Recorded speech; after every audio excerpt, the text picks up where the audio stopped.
स्थापत्य कला को समझने के लिए हम सबसे अधिक जिस संवेदी अंग का उपयोग करते हैं वो है हमारी आंखें। लेकिन यदि हम परिप्रेक्ष्य में थोड़ा बदलाव लाकर आंखों के बजाय कानों का उपयोग करें तो भारतीय वास्तुकला की कुछ विशेषताओं से परिचित हो सकेंगे। भारतीय वास्तुकला की ये कड़ी संरचनाओं की दिखावट पर नहीं बल्कि उनसे निकलने वाली ध्वनियों की यात्रा कराएगी। आज की इस यात्रा में हम एलोरा स्थित पत्थरों की गुफाओं, हम्पी के संगीतमय स्तंभों,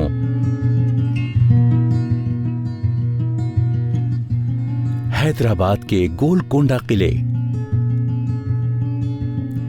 और लखनऊ स्थित बड़े इमामबाड़े के संगीतमय हॉल की वास्तुकला को समझेंगे।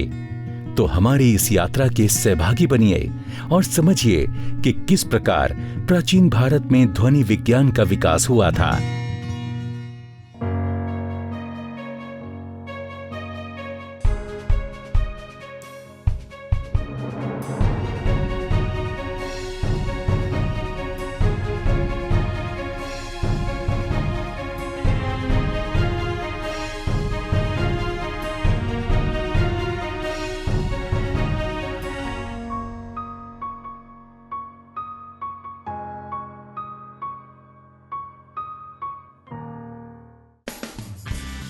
हम हैदराबाद में हैं, जो भारत के एक नए राज्य तेलंगाना की राजधानी है।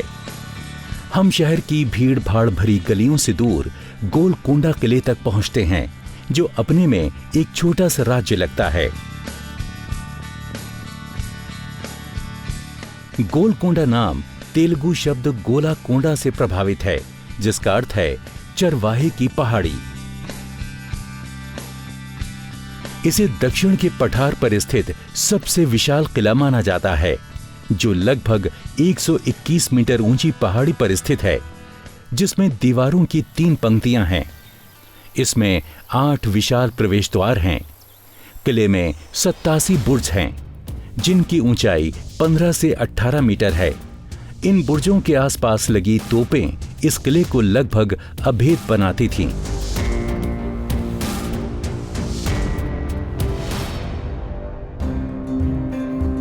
ये किला 13वीं सदी के आसपास बना था। मूल रूप से इस पर काकतीय साम्राज्य का नियंत्रण था। ये शहर मध्यकाल में हीरों के व्यापार के लिए काफी प्रसिद्ध था। मार्को पोलो जैसे यात्रियों ने इसकी पुष्टि भी की है। कोहिनूर और दरियाए नूर जैसे कुछ प्रसिद्ध हीरों को गोलकोंडा के आसपास की खानों से निकाला गया था।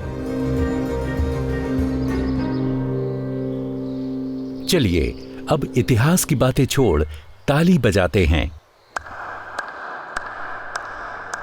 आपको आश्चर्य हुआ? यदि हम यहां गुंबद के नीचे ताली बजाते हैं तो उसकी आवाज यहां से लगभग 1 किलोमीटर दूर पहाड़ी के ऊपर स्थित बालाहिसार मंडप में भी सुनाई देती है।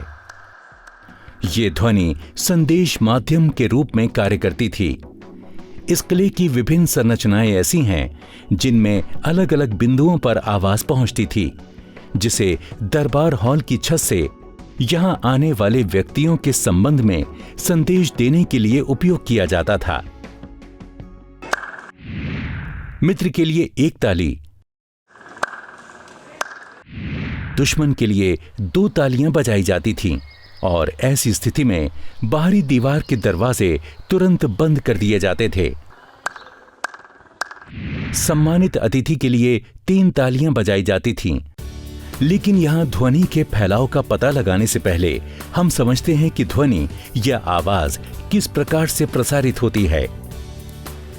ध्वनि किसी वस्तु के कंपन से निकलती है। जब किसी ढोल को पीटा जाता है तो ढोल की लचीली परत ऊपर नीचे होती है। ढोल की परत के कंपन से हवा के ऊपर नीचे होने से आवाज निकलती है। जब परत ऊपर जाती है तो ऊपर की हवा दबती है और जब परत नीचे आती है तो हवा फैलती है। हवा पर पड़ने वाले दबाव और फैलाव के कारण वायु दाब में अंतर उत्पन्न होता है। वायु दाब में होने वाला अंतर ढोल की सतह से उसी तरह आगे बढ़ता है जैसे किसी तालाब में लहरें बढ़ती हैं। इस प्रकार ढोल से ध्वनि निकलती है जो हमें सुनाई देती है। ध्वनि लहर की तरह संचरित होती है, इसलिए अवरोध से टकराने पर इसमें बदलाव आता है। संभावित बदलावों में अवरोध से परावर्तन यानी वापस लौटना, अवरोध के आसपास विसरण यानी फैलाव, और अवरोध में या फिर किसी नए माध्यम में परावर्तन के साथ संचरण आदि शामिल हैं।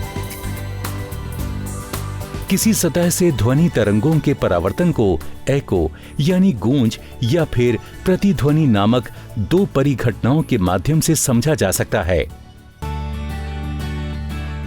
आगे बढ़ने से पहले हम देखते हैं कि एको कैसे होता है। यदि आप घाटी के किनारे खड़े हैं और आप चिल्लाते हैं हेलो, तो चिल्लाने पर ध्वनि तरंगे उत्पन्न होती हैं जो घाटी से दूर तक जाती हैं। घाटी के विपरीत स्थित चट्टानें ध्वनि तरंगों की वायु दाब ऊर्जा को विक्षेपित कर देती हैं, जिससे ये विपरीत दिशा में गति करने लगती है। इस प्रकार ध्वनि तरंगें वापस आपको सुनाई देती हैं। आप जहां खड़े हों और घाटी की दीवार लगभग 17 मीटर दूर है, तब ध्वनि तरंगों के परावर्तित होकर वापस आने में 0.1 सेकंड का समय लगेगा। क्योंकि ध्वनि की अनुभूति हमारी स्मृति में सामान्यतः 0.1 सेकंड तक ही रहती है, इसलिए मूल ध्वनि की अनुभूति और परावर्तित ध्वनि की अनुभूति में मामूली समय अंतराल होता है। इसलिए परावर्तित ध्वनि तरंगों की अनुभूति को एको कहा जाता है। आइए इसे ग्राफ के माध्यम से समझते हैं। नीली तरंग मूल ध्वनि को दर्शाती है। ग्राफ के तल पर समय में देरी को अंकित किया जाता है, जो सामान्यतः मिली सेकेंड्स में होता है। एको में परावर्तित ध्वनि तरंगें ज्यादा समय लेती हैं, जिन्हें पीले रंग में दर्शाया गया है। हेलो। एको की तुलना में रिवर्बरेशन यानी प्रतिध्वनि अलग है। हेलो। प्रतिध्वनि में परावर्तित ध्वनि तरंगें हमारे कानों तक 1 सेकंड से भी कम समय में पहुंचती हैं। हेलो। क्योंकि मूल ध्वनि तरंगें हमारी दिमाग में अभी भी रहती हैं, यहाँ मूल ध्वनि तरंगों और परावर्तित ध्वनि तरंगों की अनुभूति में समय अंतराल नहीं होता है।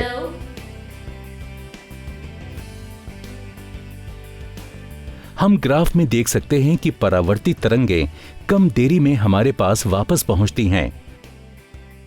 दोनों तरंगें यानी मूल तरंग और परावर्तित तरंगें मिलकर एक दीर्घ ध्वनि तरंग में बदल जाती है, जिसे प्रतिध्वनि यानी रिवर्बरेशन कहते हैं। चलिए वापस गोलकोंडा की ओर लौटते हैं। ध्वनि की इस बुनियादी समझ के साथ आइए हम इस किले की इंजीनियरिंग को समझते हैं। किले को जिन वास्तुकारों की देखरेख में बनवाया गया था, उनमें ज्यादातर ईरान के इस्फहान इलाके के थे। उन्होंने यहाँ मिट्टी के बर्तन और तशला जैसी ध्वनि परावर्तक गुणों वाली सामग्रियों का उपयोग किया था। इन ध्वनि संवेदी सामग्रियों को उन्होंने इमारत की निर्माण सामग्रियों के साथ मिलाया।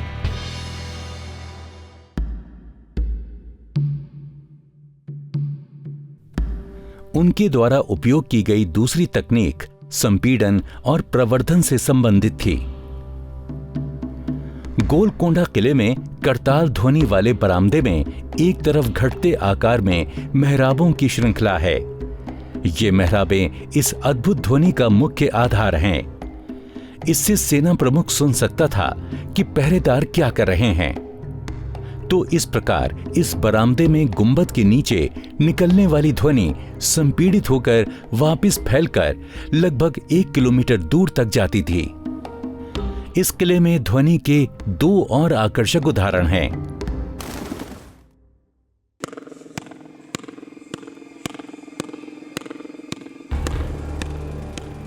एक है क्रियान्वयन हॉल, जो एक ऊंची बालकनी के नीचे है।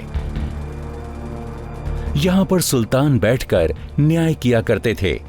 यदि अपराधी को दोषी पाया गया और उसे मौत की सजा का आदेश दिया गया, तो सजा इस ऊंचे छत वाले हॉल के नीचे एक विशेष स्थान पर दी जाती थी। इस स्थान से अपराधी की अंतिम सांस की ध्वनि प्रवर्धित होकर सभी को, विशेषकर सुल्तान को सुनाई देती, जो 9 मीटर की ऊंचाई पर बैठा होता था। ऐसा दृश्य भयावह होता होगा, लेकिन इसमें ध्वनि की अच्छी थी।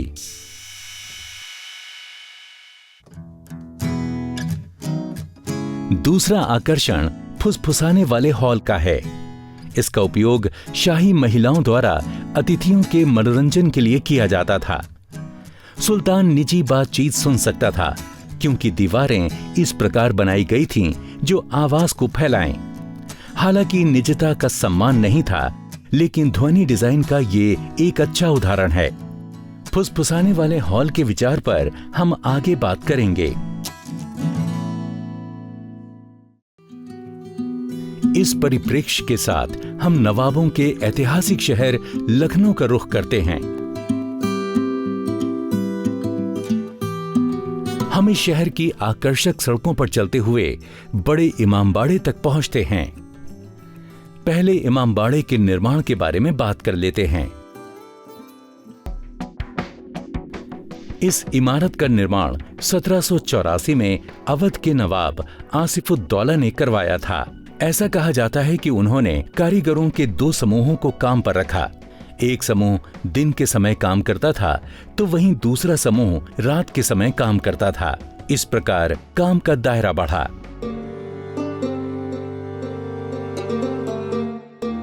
सन 1891 में तैयार हुआ इमामबाड़ा आज भी लखनऊ की प्रतिष्ठा के रूप में खड़ा है।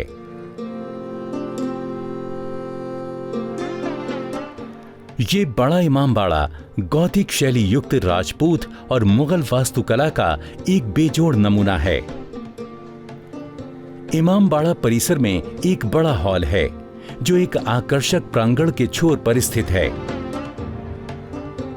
इस प्रांगण में 2 आलीशान त्रिस्तरीय मेहराबों वाले प्रवेश द्वार से पहुंचा जा सकता है, जिसकी लंबाई 49.4 मीटर और चौड़ाई 16.2 मीटर है।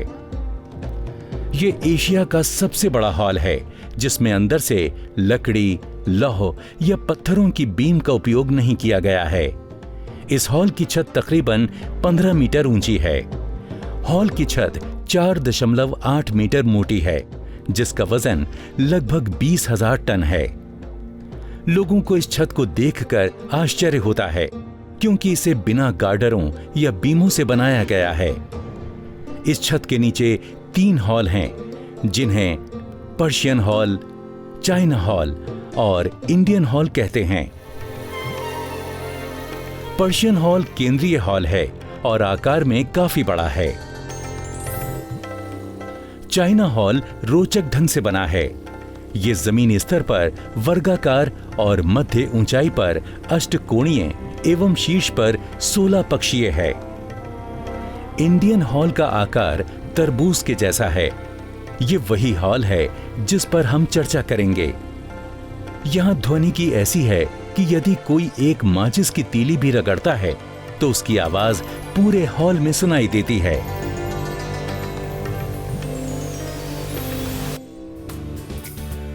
हमारा अगला गंतव्य है कर्नाटक के बीजापुर में स्थित गुंबद आकार वाला मकबरा, जिसे गोल गुंबद के नाम से जाना जाता है, जिसका मतलब है चक्रीय गुंबद।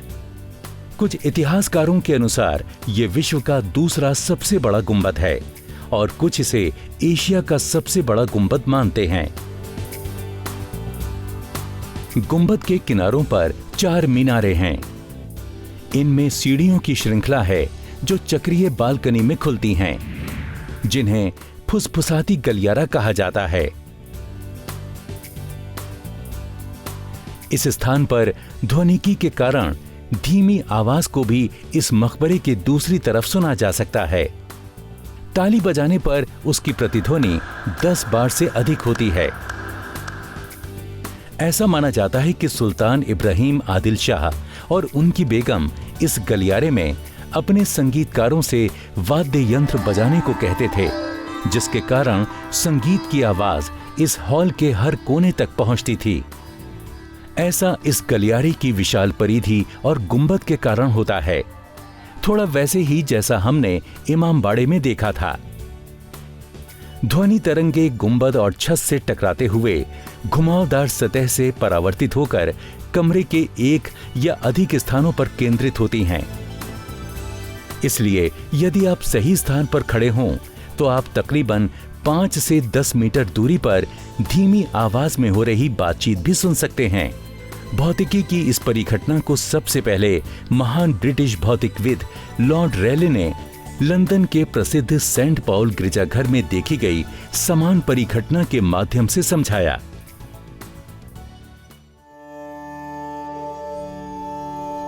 हमारा अगला गंतव्य है महाराष्ट्र के एलोरा में स्थित पत्थरों की गुफाएं। इन बेसाल्ट पत्थरों की गुफाओं को 5वीं से 10वीं ईसा पूर्व चरणाद्री पहाड़ी को काटकर बनाया गया था।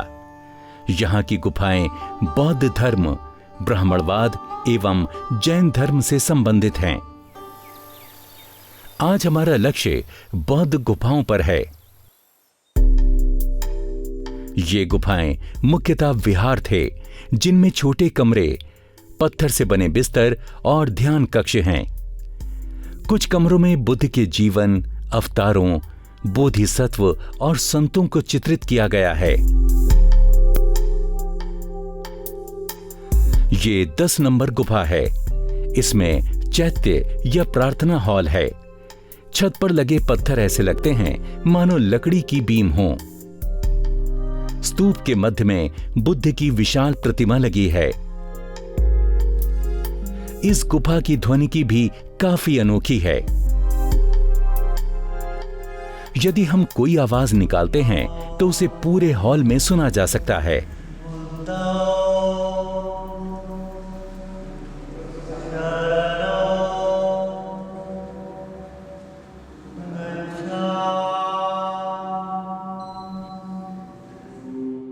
इसका उपयोग संगीत गैलरी के रूप में किया जाता था।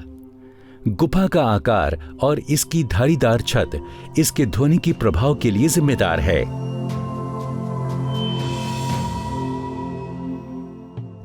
हमारा अंतिम गंतव्य कर्नाटक राज्य में तुंगभद्रा नदी के तट से सटा हम्पी के मंदिरों वाला स्थान है, जो एक समय विजयनगर राज्य का हिस्सा था और इसे देश के कुछ अद्भुत स्थापत्य कला वाले स्थलों में से एक माना जाता है।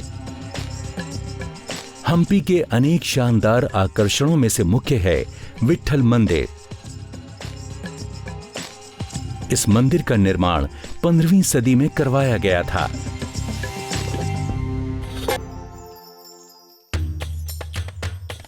विट्ठल मंदिर एक विशाल आयताकार परिसर में खड़ा है, जिसकी लंबाई 164 मीटर और चौड़ाई 94.5 मीटर है।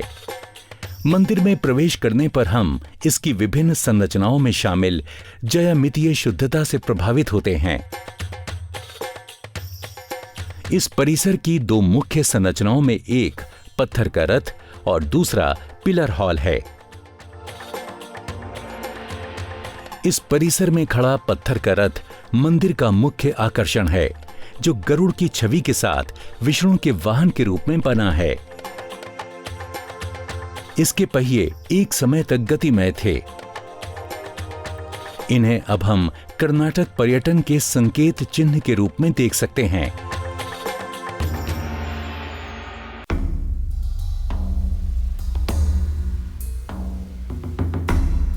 पत्थर के रथ को पार करके हम हाथी के कटघरे से सजी सीढ़ियों तक आते हैं, जो महामंडप या विशाल हॉल की ओर ले जाती हैं। महामंडप एक अलंकृत मंच पर खड़ा है, जिसके आधार को व्यापारियों, जानवरों और फूलों की कलाकृतियों से सजाया गया है। इस महामंडप में 5 हॉल हैं, जिनमें से 4 मुख्य आधार दिशाओं की ओर हैं और केंद्र में खुली छत वाला एक हॉल है।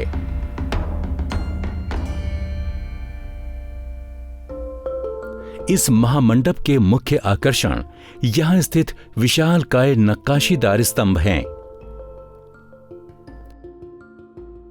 इन स्तंभों को संगीतमय पिलर कहा जाता है। इनकी संख्या 56 है। इन विशाल पिलरों में से पतले और छोटे पिलरों को जब थपथपाया जाता है तो इनमें से ध्वनि निकलती है। यहाँ स्तंभों के आकार अलग अलग हैं।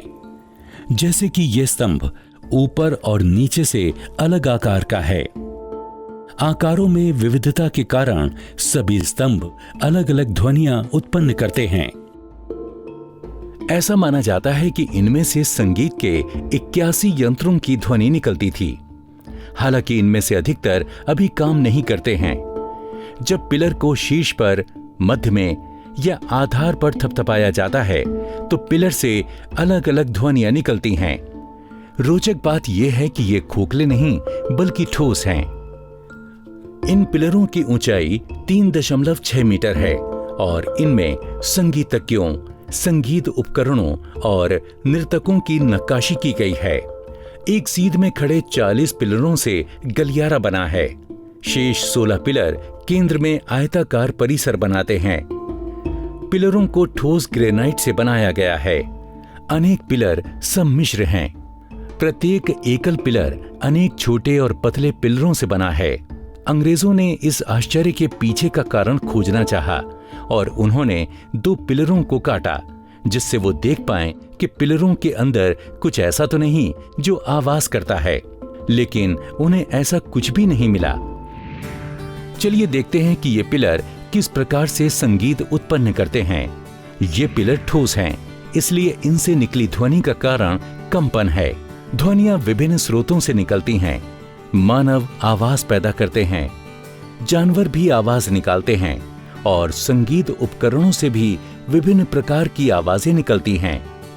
संगीत वाद्य यंत्रों की 3 श्रेणियां हैं: ताल वाद्य, डोर और सुशिर वाद्य यानी हवा। कुछ वाद्य यंत्रों को किसी वस्तु से पीटने पर उनमें से ध्वनि निकलती है। ऐसे यंत्रों को ताल वाद्य कहते हैं, जैसे ढोल या ज़ाइलोफोन। जब ज़ाइलोफोन की पट्टियों को पीटा जाता है तो ध्वनि निकलती है। ज़ाइलोफोन की विभिन्न पट्टियों को पीटने पर अलग अलग ध्वनियां निकलती हैं। यही सिद्धांत हम्पी के पिलरों पर लागू होता है। पिलरों को हथौड़े की जरूरत नहीं होती है, इन्हें तो हल्की सी थाप की जरूरत है। ये पिलर हमें द्रविड़ लोगों के अनोखे इंजीनियरिंग कौशल से परिचित कराते हैं। स्पष्ट है कि प्राचीन भारत में ध्वनि विज्ञान काफी उन्नत था। ये देखना काफी दिलचस्प रहा है कि इस तरह के प्राचीन स्मारकों में विकसित विज्ञान और प्रौद्योगिकी का उपयोग किया गया था। हमारे देश के ऐसे ही अनोखे स्मारकों में छिपे विज्ञान को समझने के लिए देखते रहिए कार्यक्रम भारतीय वास्तुकला।